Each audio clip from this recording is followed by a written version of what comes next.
বিজয়নগরের নোয়াবাদীতে কোরআন তিলাওয়াত প্রতিযোগিতার পুরস্কার বিতরণ ও ইফতার মাহফিল অনুষ্ঠিত। ভয়েস অব ব্রাহ্মণবাড়িয়া 24 সংবাদে সারাক্ষণ।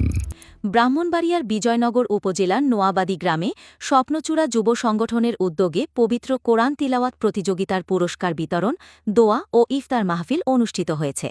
সম্প্রতি নোয়াবাদী গ্রামে আয়োজিত এ অনুষ্ঠানে এলাকার ধর্মপ্রাণ মুসল্লি, আলেম ওলামা ও গণ্যমান্য ব্যক্তিবর্গ উপস্থিত ছিলেন। অনুষ্ঠানে সভাপতিত্ব করেন নোয়াবাদী কেন্দ্রীয় জামে মসজিদের সাবেক খতিব আবুল ফায়েজ।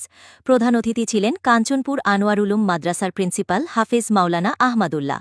বিশেষ অতিথি হিসেবে উপস্থিত ছিলেন মনিয়ন্দ কেন্দ্রীয় জামে মসজিদের খতিব হাফেজ বুরহানুদ্দিন। কোরআন তিলাওয়াত প্রতিযোগিতায় প্রথম স্থান অর্জন করে সাকির আলম, দ্বিতীয় স্থান লাভ করে রাহিম আহমেদ এবং তৃতীয় স্থান অর্জন করে মোস্তাকিম মীর। বক্তারা বলেন, এ ধরনের ধর্মীয় আয়োজন শিশু কিশোরদের মাঝে কোরআনের প্রতি ভালোবাসা ও ধর্মীয় মূল্যবোধ জাগ্রত করতে গুরুত্বপূর্ণ ভূমিকা রাখে।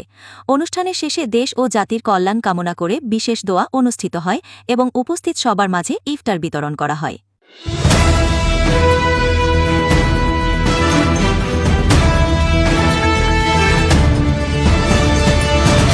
ভয়েস অব ব্রাহ্মণবাড়িয়া 24 সংবাদে সারাক্ষণ।